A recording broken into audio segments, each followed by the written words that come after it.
So Bellator 297 is going to be taking place this weekend, and it should be a very good Bellator card. You've got the headliner, Vadim Nemkov, taking on Yoel Romero. Sergio Pettis taking on Patricio Pitbull. Pitbull is going for his third bout. He's been the lightweight champ. He's been the featherweight champion, and now he's going to be the bantamweight champion if he can get past Sergio Pettis.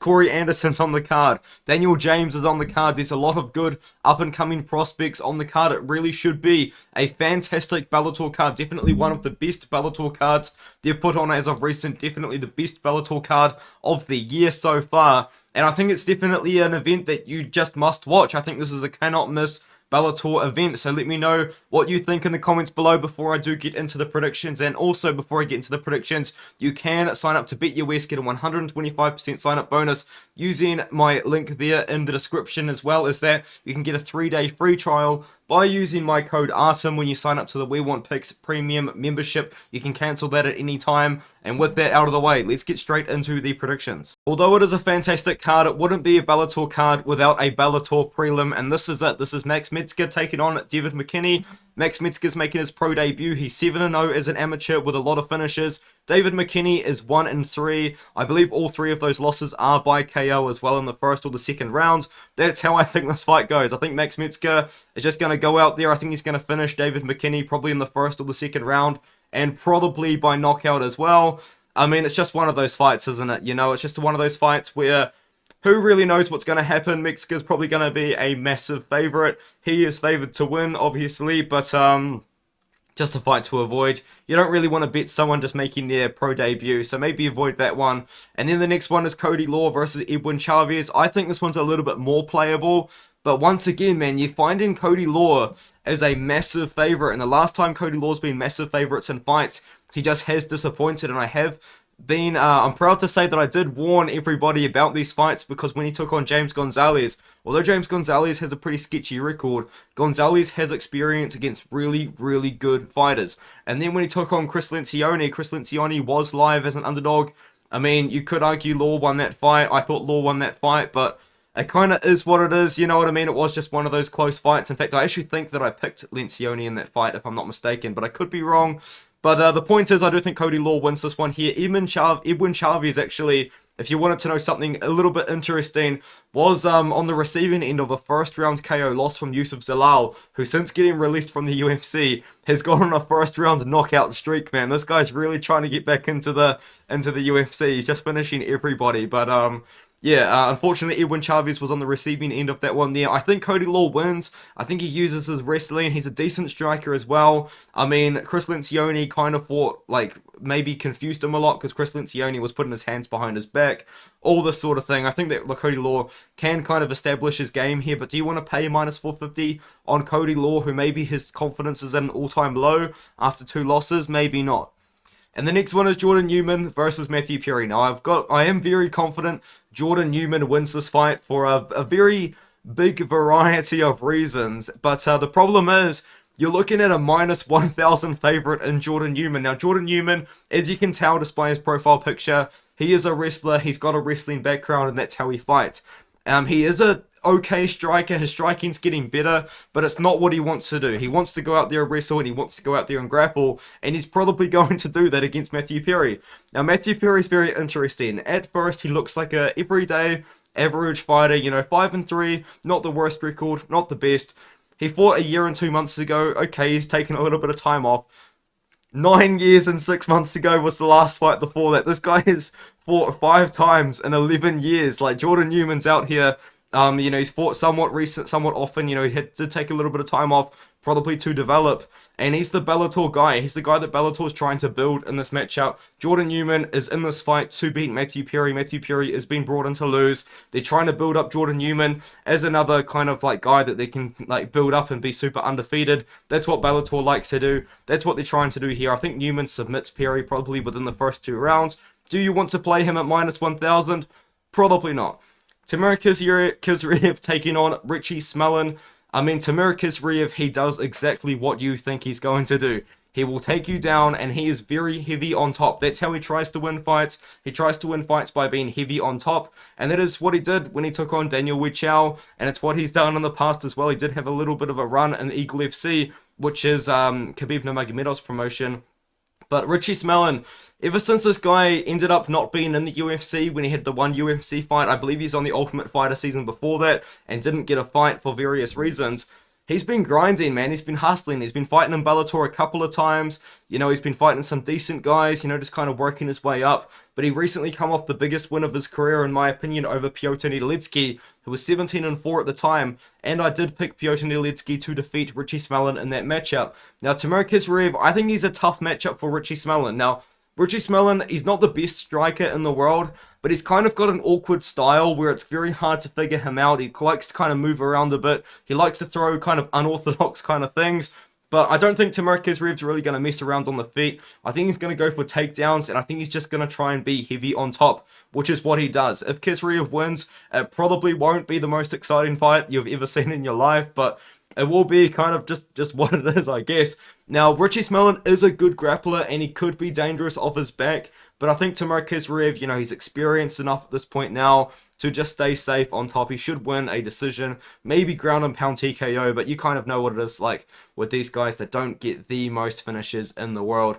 Now we can move on up the card. This next fight is very, very interesting. Now I am picking Norbert Novenyl Jr., but be aware, because this could be a very dangerous fight for him. This could be a fight which I get wrong. I think Kamil Oniszczuk is probably a very live underdog. In fact, actually, I really liked what I saw out of Kamil Oniszczuk when I was watching his tape, and I actually picked him to beat Costello Vansanese.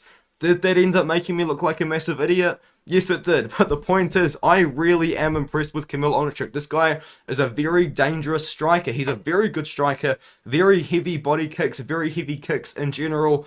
Great striker. Norbert Novenyl Jr., he's a grappler. He's going to want to try and take down and out-grapple against Kamil Oniszczuk here.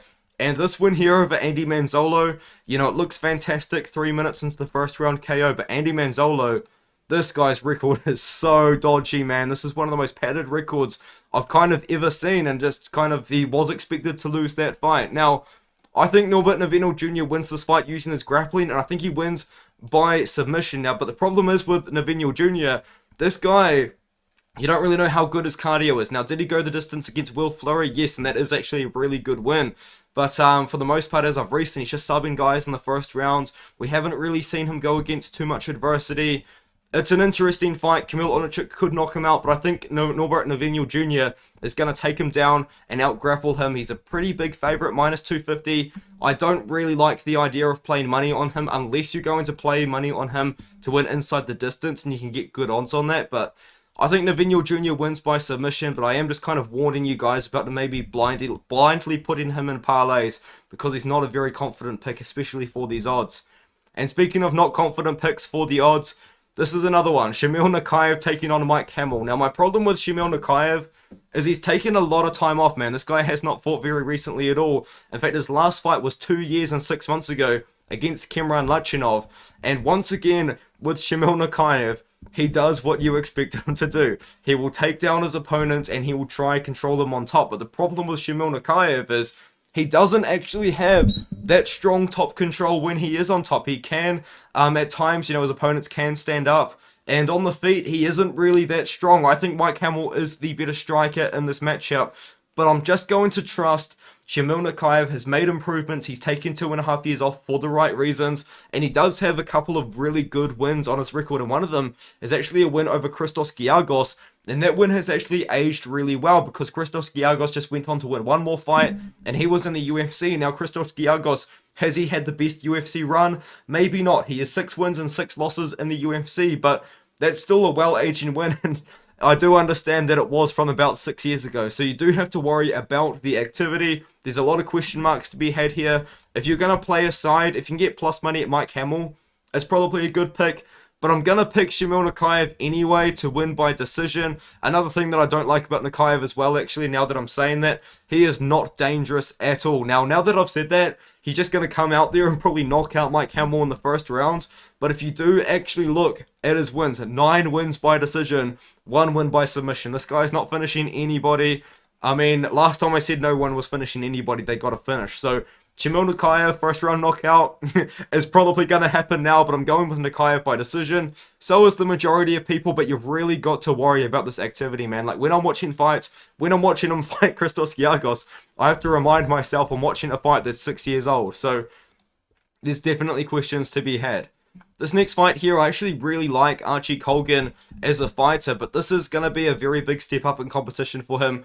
He just made a big step up in competition against Justin Montalvo and had the best performance of his career, and now he's stepping up against Emmanuel Sanchez, and if you recognize the name Emmanuel Sanchez, yes, it is the UFC Emmanuel Sanchez, who did have a, he wasn't in the UFC. Wow, that is incredibly embarrassing, but, ignore I just said that. I just recorded the whole video. I didn't say that at all, guys. He's on a 4-fight win streak, all in Bellator.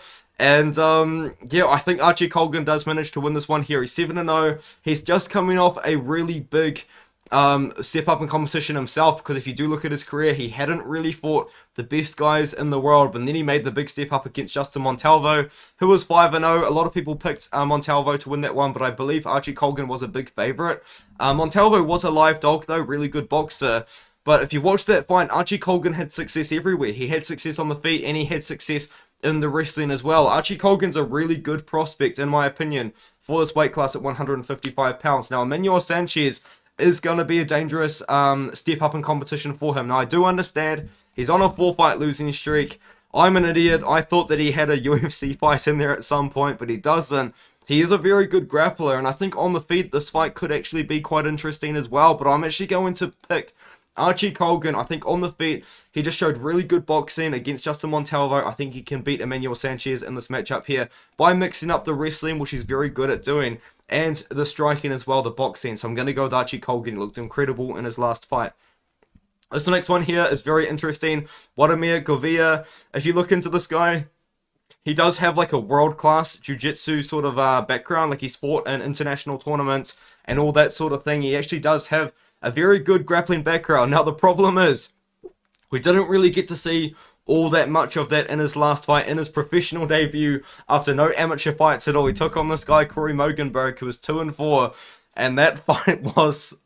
It was something. It was something. It was sloppy. It was fun to watch, but it was kind of scary for Wladimir Gouvea. Now, I think that he should be able to beat Gabriel Sayeg. Now, Gabriel Sayeg, he seems like a striker. He's an older guy himself. You know, he's not very young. He's just become pro after like a 5-year break.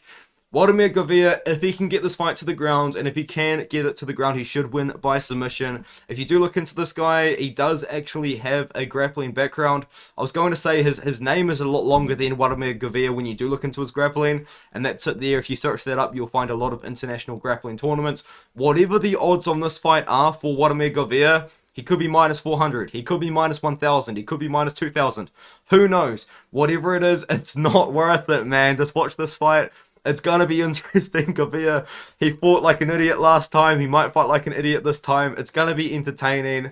Don't put your money on it. It's just not worth it. Now let's move on to the next fight.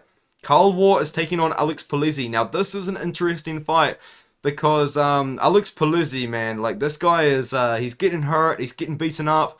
He got really beaten up recently against Yoel Romero, but he did take that fight on short notice to my knowledge. But man, he got beaten up badly, and that's why he's taken so long off. I think Yoel Romero broke his jaw in like a really brutal way, like really bad. Like, it was scary. Like, he had like a crack like down his jaw, like it was split in half. It was absolutely disgusting. But Polizzi, man, this guy can take hits. This guy can take damage. But this is a weird fight to kind of come back to. Now, Karl and Alex Polizzi, if I was to classify them in one class, I would say they're both grapplers, but Karl is actually a really good striker, and he's a decent striker from range as well, and he does actually probably have the ability to hurt Alex Polizzi on the feet in this matchup. Now, he doesn't have many KO wins, only 2 of them. The majority of his wins do come by submission, but I think if Karl is going to have the most success in this fight, I actually think that success is probably going to actually come from the striking against Alex Polizzi, who has taken a lot of damage in his career. You know, when he took on Jose Augusto was beating him up, and he got a 3rd round comeback. You know, There's a lot to worry about with Alex Polizzi, and I'm going to pick Karl Moore, but the only reason why I'm picking Karl Moore is because I'm just worried about Alex Polizzi coming back. You know, I know that he's taken a year off, but dude, that jaw surgery is just so scary. I don't think that you should bet on this fight, personally, but just the way that, when you look at the fracture from someone that has had major jaw surgeries multiple times, it is absolutely horrifying. And yeah, I'm just gonna pick Moore, to be honest. And the majority of people are Moore, although he's listed as the underdog. Now, Alex Polizzi, can he go out there and out-grapple Karl Moore? Absolutely, but I think Karl Moore on the feet, you know, from range, he throws a lot of kicks, he throws a lot of front kicks, he pushes people away with his kicks. I think that he should be able to just kind of keep Polizzi at bay and maybe even get his own offensive grappling going in this matchup. We're going to move on up the card to Jahlil Willis versus Ramazan Kuratmagomedov. This is a fight which you are paying a lot of tax, in my opinion. This is not a fight which Ramazan Kuratmagomedov should be a wide -400 underdog. You know, Jahlil Willis, he probably is a very live underdog, especially for this price tag at about +300. Now, before I do get into the breakdown, I am going to pick Ramazan Kuratmagomedov, but you are paying a massive tax on this fight, so maybe if you're trying to do like a massively long parlay, I think this could be a leg that you've got to sweat it out if you're going to do this. So I probably would maybe recommend avoiding this one if you wanted to do anything. Maybe just put a little bit on the big underdog at Jahlil Willis, because he probably will become wider. I think a lot of people might just blindly put Ramazan in their parlays, and it might widen the line. You might get Willis at a great price tag. But with that being said, I am still picking Ramazan Kuratmagomedov. The reason why I'm saying that is Jahlil Willis, he's getting better. He's making improvements, and that's what you like to see. But I have seen Jahlil Willis taken down in fights before, and when he does get taken down in fights, he doesn't have a lot off his back, and that is a big problem. Ramazan Kuratmagomedov, he does what you expect him to do. He will wrestle, he will chain wrestle as well. He won't just go for a takedown and then leave it. He will wrestle and then continue to wrestle and work the takedowns, and then be heavy on top. Now, a decision win over John Howard isn't actually that bad. John Howard is a gritty veteran, gritty UFC veteran as well, that just doesn't get finished at all. He does have pretty good wins on his career. I do think eventually you might see Ramazan Kuratmagomedov out-grapple Jahlil Willis and maybe make Jahlil Willis have to fight up a couple of submission attempts, whether it's on top, whether it's on his back. But I am still going to go with a decision here for Kuratmagomedov. But Jahlil Willis, you know, what can I say about Jahlil Willis? He will be the better striker, and if he wins this fight, he will be outboxing Ramazan. Jahlil Willis, when he throws, he doesn't just throw one strike at a time. He's throwing combinations like 2-3 strike boxing combinations. If he's going to win, he's going to be boxing the face of Ramazan Kuratmagomedov. If Kuratmagomedov wants to win this fight, he has to get the takedowns early, because if he's just kind of waiting around, getting outstruck, getting beaten up by Jahlil Willis, he's gonna get outstruck. He's gonna lose on the feet. If he wants to win this fight, he needs to get the takedowns often and early, and I think he is going to do that. But at -400, as I said, you are paying a tax on this fight. I don't really like the line at -400. I do think you're paying a pretty big tax. This next fight, in my opinion, is really interesting. The reason why it's really interesting is because Peter Buist is actually a signing that Bellator has made from one championship. If you look at Peter Buist, I believe he actually only had a 5-fight run for one championship. But Bellator's picked him up, and it's going to be very interesting to see if Bellator has signed Peter Buist to maybe be a contender himself, or feed him to their up-and-coming prospects like Gadzi Rabadanov. I think it's the latter. I think that they're going to be trying to use Peter Buist's name that he's built up in one championship, built up a name over another promotion, and then use him to build up their other prospects, which is exactly what they're doing here against Gadzi Rabadanov. Now, Gadzi Rabadanov, he does what you would expect him to do. He does out-grapple, he is heavy on top, he is a good grappler, and he is a good wrestler. And to make things even worse for his opponents, he's getting better and he's making improvements. Now, he had a pretty important fight against JJ Wilson, in my opinion. JJ Wilson's from New Zealand, 8-0 fighter, has some really good wins on his record as of recent as well, and he's a great grappler to that credit. He's got a good win over Bobby King. Recently, he did fight on the New Year's Eve Bellator X Rising card, where he took on Koji Takeda, And Koji Takeda is also a wrestler, like very, very similar stylistic matchup. And in that fight, Gadzhi Rabadonov was just able to out-wrestle Koji Takeda. Now, in this fight, Peter Bjorst is a good striker, and he's a good grappler, and he is also pretty dangerous off his back. So Gadzhi Rabadonov does have to worry about that in that fight. But he is a minus 650 favorite for a reason, and it is because I do think that he can win this fight somewhat easily. Now, can he finish Peter Bjorst? Maybe. Maybe not, but I think that Gadzhi Rabadonov can take down Bjorst. I think he can take down, can be safe on top. I think he can control the fight, and I think that he can beat Peter Bjorst by decision in this matchup here. He's a massive, massive favorite, minus 650. You're paying a tax on that fight again, but I think in this one here, it's almost justified. I don't really see Peter Bjorst winning, and now that I've said that he probably will win, but let's move on. You've got Kyle Crutchmer taking on Bobby Nash. This is, once again, man, I've said interesting fights very often, and it's interesting because Bobby Nash is making his Bellator debut, and he actually did have a UFC run, which was very, very unsuccessful, unfortunately for Bobby Nash. He was KO'd 3 fights in a row, 2 second-round KO losses, and 1 15-second KO loss to Kenan Song, which was just a pretty unfortunate look for him, but he's bounced back, man, and has he bounced back in a fantastic way? He's on a first round finish streak, first round KOs, and then a first round submission as well, over good competition as well. He's going to be dangerous against Kyle Crutchmer, but I don't think Kyle Crutchmer is just going to be there to get finished by Bobby Nash. What Bobby Nash does is he is aggressive. He's going to come forward, you know, he's going to be the one that's going to be trying dictating the pace. He's going to be the one that's going to be trying to come forward. At plus 240, I think you could be getting a good line on a very dangerous guy like Bobby Nash, who really could go out there and knock out Kyle Crutchmer. But the reason why I do like Crutchmer in this fight is I think he's more well-rounded. I think he's got the option to wrestle against Bobby Nash, and I think that's exactly what he does. Another thing about Bobby Nash as well that's a little bit worrying, especially for his style, is you do have to call in a question for that chin. Can he take shots on the feet? In the UFC, he proved that he can't, but since then he's gone on a crazy win streak and looked really good doing it. Kyle Crutchmer, he's not the most dangerous guy in the world, but what he does have is a very good, well-rounded skill set. You know, as you can see, he doesn't have the most KOs in the world, but what he does have is the option to wrestle. And I think he's going to use that option to wrestle against Bobby Nash, who hasn't seen the second round in about 6 years now. And I think he's going to be able to outwork Bobby Nash probably to a decision. You know, Bobby Nash, he's probably going to get put in positions he doesn't want to be in. Bobby Nash wants to be the guy moving forward. He doesn't want to be the guy getting pressured backwards. And Kyle Crutchmer is going to be the guy that is going to probably put Bobby Nash in uncomfortable positions by taking him down, grinding up against the cage. I've got Crutchmer in this matchup, but Nash is dangerous. Here's the next one. Daniel James taking on Gökhan Sarıkam.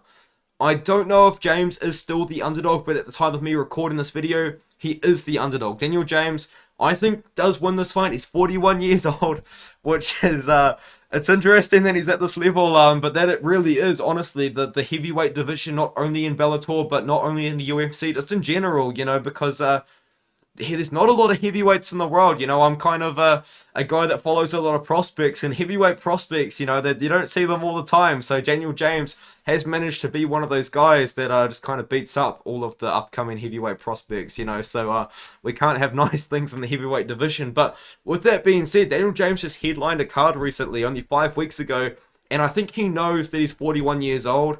He just had a headliner. He got a viral KO over Tyrell Fortune, which was somewhat controversial with the back of the head shots, but he's probably on a pretty good contract, and with him being 41 years old, he probably knows that he doesn't really have the most time left to really make some money and maybe even get a bout in his career. So he's probably trying to hustle. He's probably trying to fight as often as he can, and I respect that. I am actually going to pick him in this fight. And the reason why I'm actually going to pick him in this fight is I think he's actually the more well-rounded fighter. Gökhan Sarıkam's a very interesting case at heavyweight because he's a striker that does have somewhat bad takedown defense, and Daniel James, although you might just think as Daniel James is a guy with wicked KO power, which he does have, he can offensively wrestle himself, and he can offensively grapple himself as well. Now, Gökhan Sarıkam's an interesting case on the feet as well, because he throws a lot of kicks for a heavyweight. Now, often with heavyweight strikers, you're not really seeing these heavyweight strikers throw front kicks, you know, throw kicks high, you know, you kind of just seen like a lot of boxing, a lot of low kicks for the most sort of part. And Daniel James is one of those guys. He's going to box and he's going to throw wild and he's going to try and land the KO blow. And I think he can do that against Gökhan Sarıkhan, but he also can wrestle if he has to. I think he's a good underdog. I believe he is the underdog when I'm recording this video. And I think he can get it done. He probably does get it done by KO. You know, I actually did pick Marcelo Golm to beat Daniel James as well, by the way. So, I also picked Tower of Fortune. So, I'm 0-2 on Daniel James' pick. So, hey, keep an eye out for that. Maybe I've just got a bad read on Daniel James, but in this matchup, he actually is the more well-rounded fighter.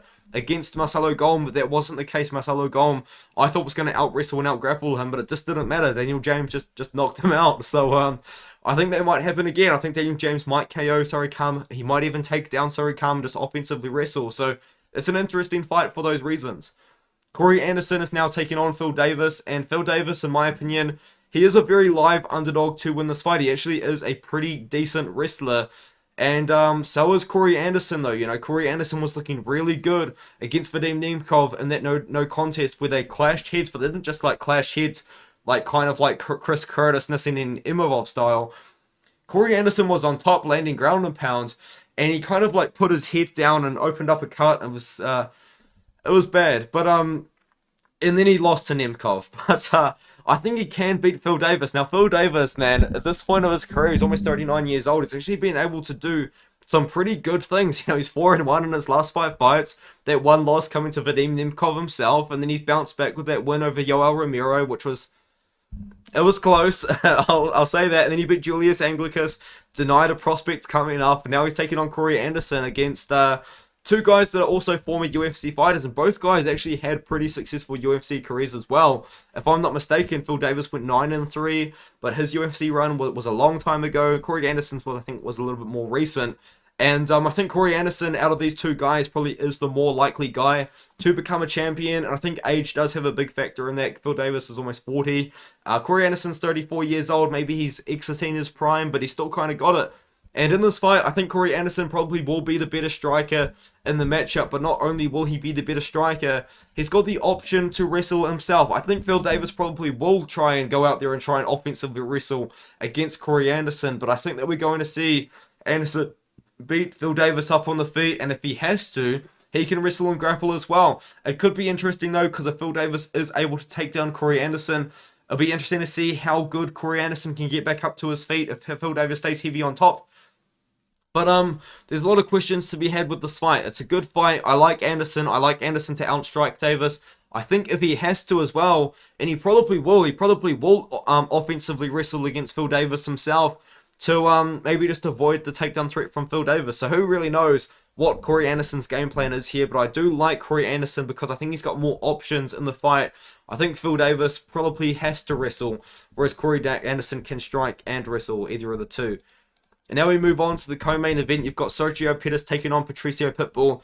And this is a good fight because I said in the intro, Patricio Pitbull's going for his 3rd belt. He's been the lightweight champion before. He's been the featherweight champion before, if I'm not mistaken. He still is the featherweight champion to my knowledge. But now he's going to be going for the 135-pound belt against Sergio Pettis. And to my knowledge, again, I could be wrong, I don't think Patricio Pitbull's actually ever fought at 135 pounds in his career. And if he has, it would have been a very, very long time ago.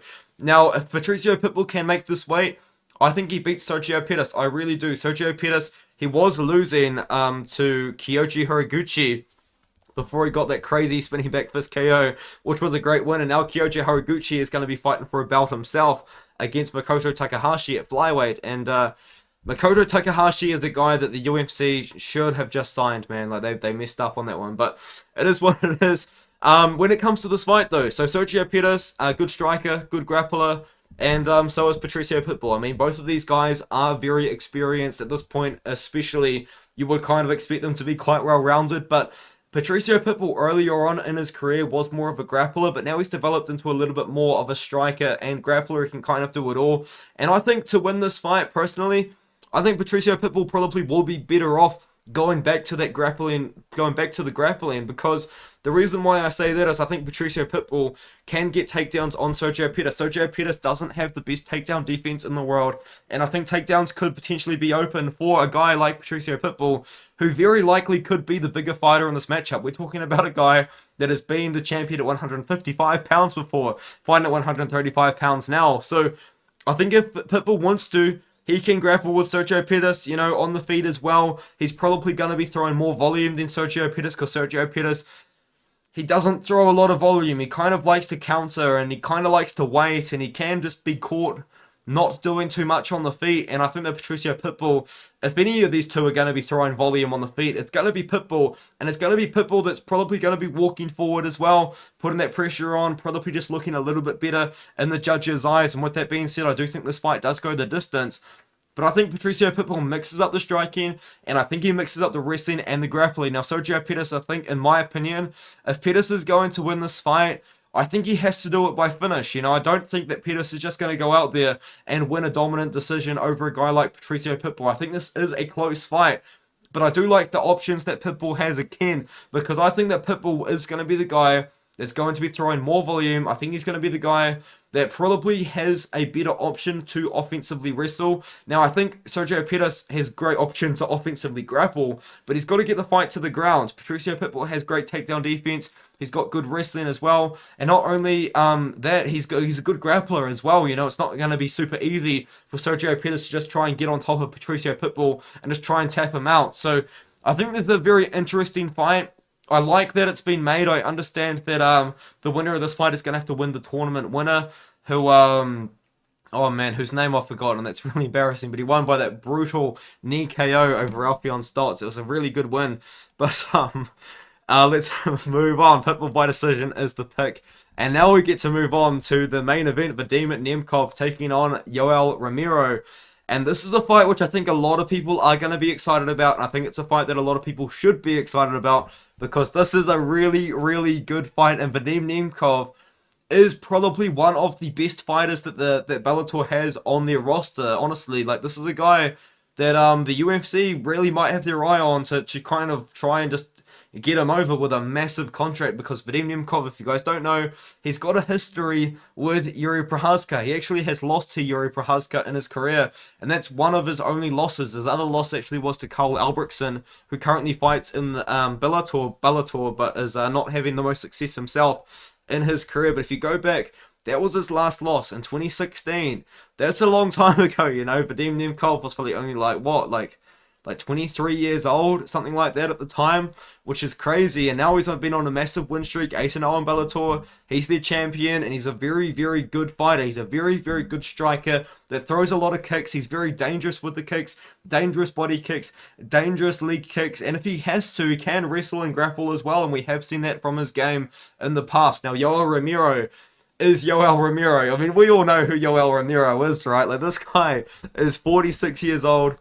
Insane genetics. It's crazy, man. And he's going for a bout in Bellator at the age of 46. Like, that's absolutely ridiculous, you know. And he's beaten great guys. Like, I mean, the other man Hoof was like 40 years old himself when he beat him, and then Alex Polizzi was short notice and he just beat him up, man. He really beat him up. But before that, like, his losses were to Paulo Costa and Adesanya. So it's very interesting. Like, the thing is with Yoel Romero, though, on the feet, which is where Vadim Nemkov is going to probably want the fight, Yoel Romero can be caught low volume at times, you know? Like, we did see it, especially in the Adesanya fight, was probably, like, where he was caught at low volume for the most part. But yeah, he can be caught low volume at times on the feet. But when he does fight, he does want to pressure. He does want to go forward. And he does want to throw heavy, and he does want to offensively wrestle, because he does have that fantastic background in wrestling and grappling. But I think in this one here, I think the younger guy in Vadim Nemkov, you know, I think Vadim Nemkov can fight this fight smart. I think he can keep it on the feet. And I think he can avoid the power shots of Yoel Romero, because in my opinion, he is the better striker. Well, he definitely is the better striker for sure. Now, with that being said, Romero's dangerous. Romero can catch him, but I really do like Nemkov to get this one done. He's coming off a great win over Corey Anderson, you know, after he didn't look that good in the first fight. And before that, you know, he beat Julius Anglicus, who was decent. He beat Phil Davis himself, who arguably beat Yoel Romero. He beat Ryan Bader. But Ryan Bader's not himself at 205 pounds. I will say that. Ryan Bader's better at heavyweight, but awesome. But with that being said, I'm going with Nemkov. I'm going Nemkov by decision. Romero's going to be a tough guy to get out of there.